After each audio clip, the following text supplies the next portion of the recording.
Kirby's former bandmate Theo isn't having as good a week, as he ends up back at Northern District's hospital. Things start out on a positive note when Theo finds that he's got a potential buyer for his car. Theo had bought the car as a passion project earlier this year, though stubbornly refused to take an offer of a loan from Remy to fund the purchase, instead opting for a bank loan. It didn't take long for Theo to start to struggle with the repayment plan, which led to him taking on a side hustle fixing up dodgy cars for Riverboy leader Gage, who was organizing street races. Theo was thrilled when he finally finished the restoration, and having previously won a race as a driver for Gage, planned to enter in his own car. But only a week later, Theo found himself crushed beneath the car, as Gage enacted his revenge on Theo for embarking on an affair with his girlfriend, Lacey.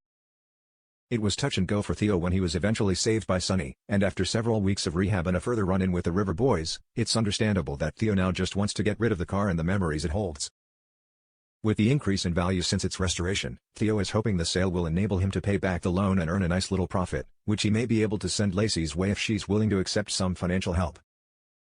So when he finally receives a message from an interested buyer next week, offering to pay the full asking price in cash, it seems to be a no-brainer. Lacey briefly asks why anyone would have $25,000 in cash, but Theo doesn't care about that as long as it means he can be free of the car and pay off his debt. Theo's got a huge grin on his face when he later joins Lacey and Leah at the coffee cart. The buyer came good, and he opens his backpack to show them $25,000 worth of notes.